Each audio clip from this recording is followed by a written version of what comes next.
SWV's been around 30 years. Yes. Legendary. We are actually celebrating our 30th anniversary in 2022. Wow. So you definitely have to come cook for us. Definitely. I'll be honest. Sure. Now, what I didn't know is you were the founder of the group. I did. We went through so many different names. We were like 4 Shades of Rhythm, and then we were actually called TLC. A lot of people don't know that, but it's our names: Tamara, Leanne, and Cheryl. Taj, LeLee, Coco. Right. So until we got the call from Pep, it was like, you better. You can't do that. You can't do that. So we kind of landed with SWV, and it was just a vision. I saw Shanice Wilson, singing Shanice Wilson. Yes, I saw her on Star Search, and I was like, I'm gonna do that. So it just kind of happened from there. Just me wanting to do something positive with my life as a young girl. Now, once you guys got going, what was like when you said, okay, I think it is, or like the big bird question? We never knew that it would happen. Like, we were just happy to be in the studio doing something different. We from the hood, Bronx and Brooklyn, New York. Right. So, anything outside of that was amazing to us. So we were in the studio, and I was in high school at the time because I'm the baby of the group. So I was just happy, but when it took off, it took off. Talk about that, like you were a young mother. So Yes, how was that balancing 2 kids and still kind of working a record deal and high school? How were you able to balance all that? I was driven. I was driven. Being a young woman, I had 2 kids by the time I was 17 years old. When you want to change the perception people have of you, that was my drive. Because I felt people looking at me, I felt people talking about me. I was the girl that had 1 kid in the carrier and 1 kid in the stroller, holding the hand, and I just felt, I was the girl that held up the bus. Right. So I'm like, damn, I felt people's energy, like talking about what the hell she doing with 2 kids. So I was like, you know what, I'm gonna do something about this. I'm gonna change their perception of me, and I'm gonna make something great. I'm gonna be amazing. I'm gonna do something amazing. Almost 30 years later, you more than accomplished that. What advice would you give, young people now, kind of trying to come up and break into the entertainment industry? They have a series, not somebody who's listening to this plan, but someone that's serious. Always have a plan B. And plan B sometimes have to really be plan A. A lot of us are gifted, but everybody is not gonna make it to that level. Sometimes you just gotta be the dopest singer in your choir.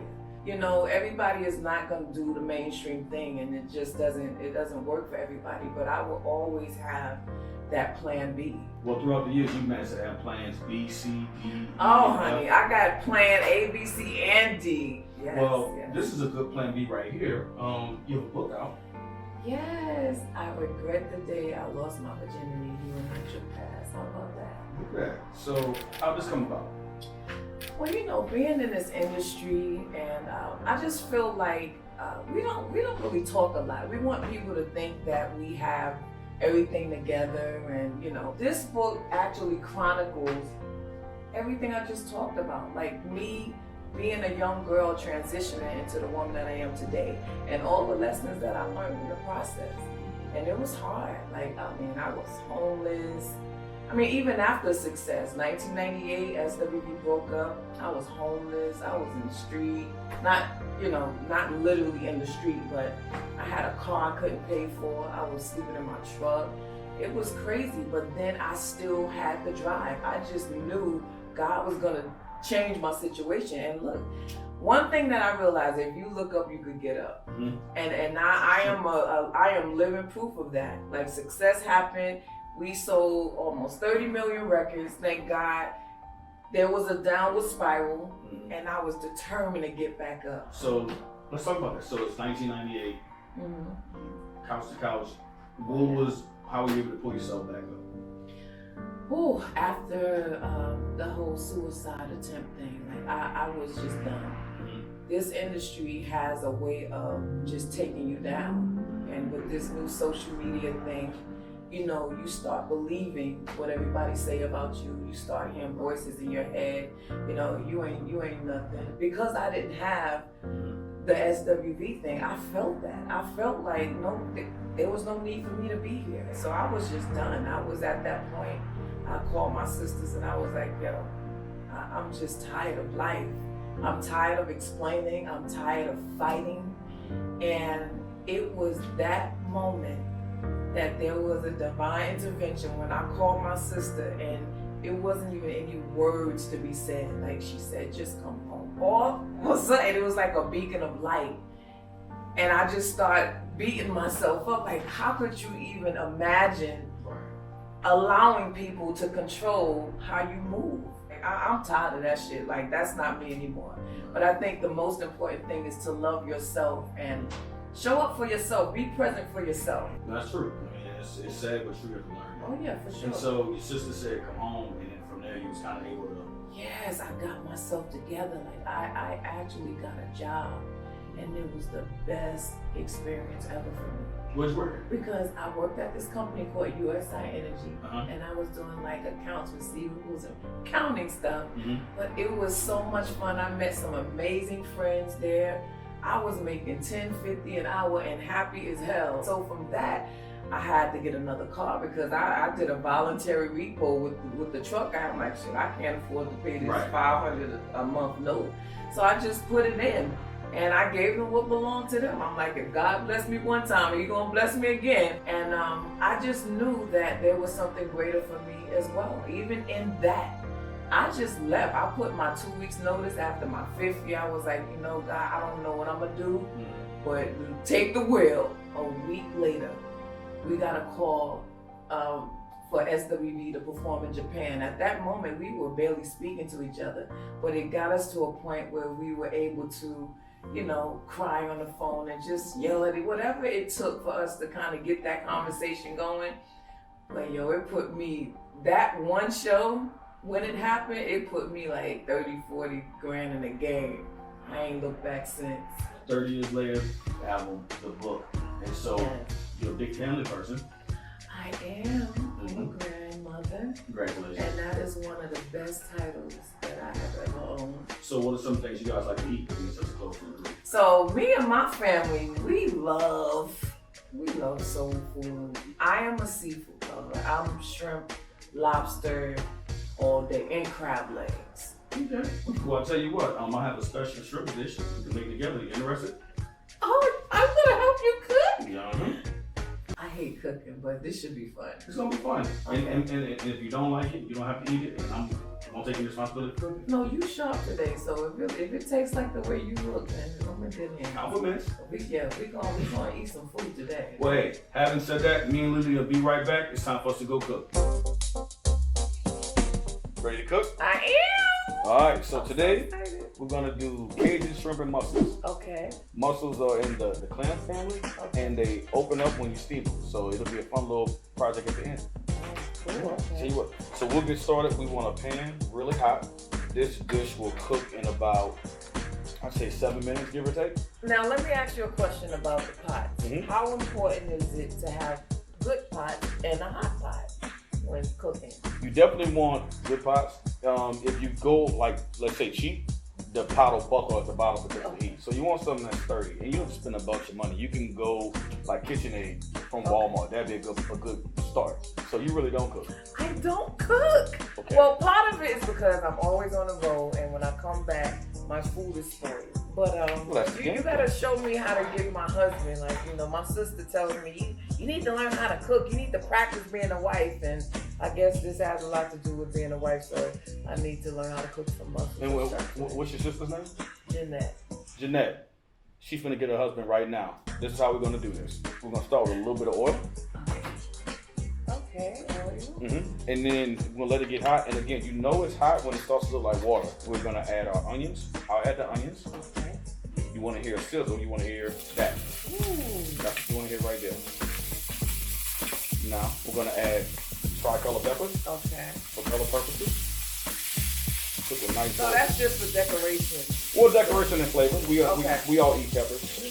This is citric salt and fennel. We gotta look it together. Then we're gonna do blackened and spice, same thing.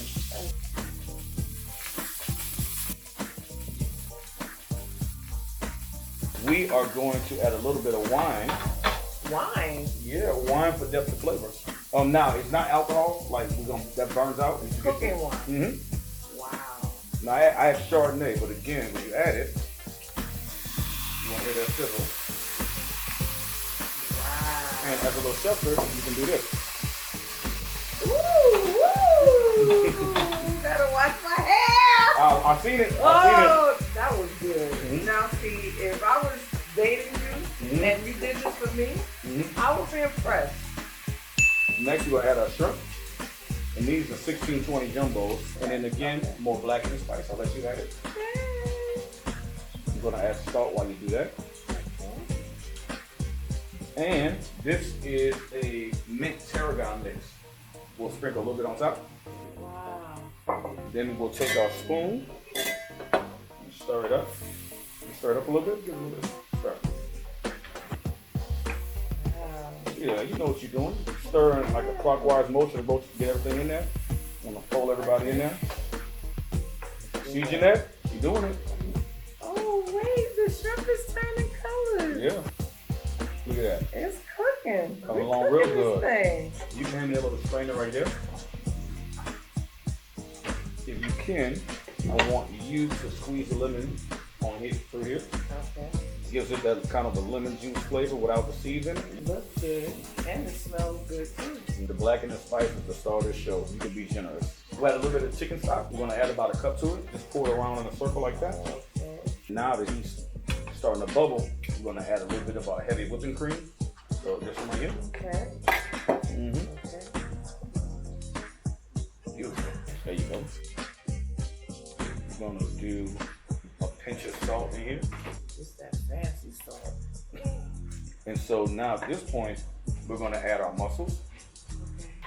Add our mussels in. And this gives it a real seafood sort of a fresh water taste So to does it. that open inside the pot? Yeah, as it steams, the mussels are gonna open. And we'll let this go for a second. So as you can see, the mussels are starting to open up. Last but least, we're gonna add marinated crab tomatoes for color and depth of flavor. And when we plate, it's gonna look amazing. So if you're doing this at like a Spanish tapas place, it'd be more like a seafood medley or something like that. Are you ready to play? I am. Let's go. Stay with us, we'll be right back.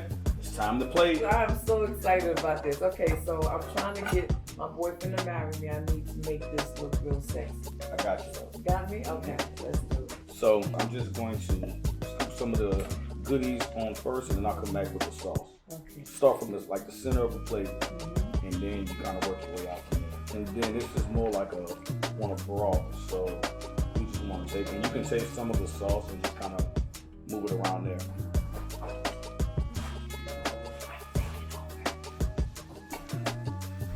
And I'm back. Oh, that was good. So we just take a napkin, kind of wipe around the side of it. I'm gonna put a little bit more sauce on here just to make it dramatic. Char the lemon, put it in the oven on broil for like 5 minutes. Put that right on top. Oh, wow. So this is only for decoration? Yeah, decoration. Okay. You want to eat, You don't squeeze that? No. I wouldn't. And again, a little bit more sauce because I like sauce. I'm going to take and actually go around the rim like that. Come in real close like that. So then we grab the parsley next, and then we'll come right over the top with it, just like that. Put a little baguette here, chop it up like that. Oh, this is beautiful. So when can we eat? It's time to eat. We'll be right back. Good job. It's a good job, right? Mhm. It looks good. It smells good. Ready to dig in. So this is finger food, so we don't need any utensils. Right. So you do know this is mine. Well, Well, you can have some, but we made this for me. we did make it for you, but you can have it. Well, let me try it. Thanks everybody. Chef Jan, LeLee, Culture and Culinary, and the food looks good. It does. Oh my God. Can I have it? Okay. Oh, The sauce is so good. good job. Well, teamwork. I'm gonna get me a husband today. Well, you go get a husband. I'm going to see if I can ease this plate back over here. No, I can't. No. Hey guys, this has been all. Thank you. We'll see you next time. Chef Jan, LeLee, over and out.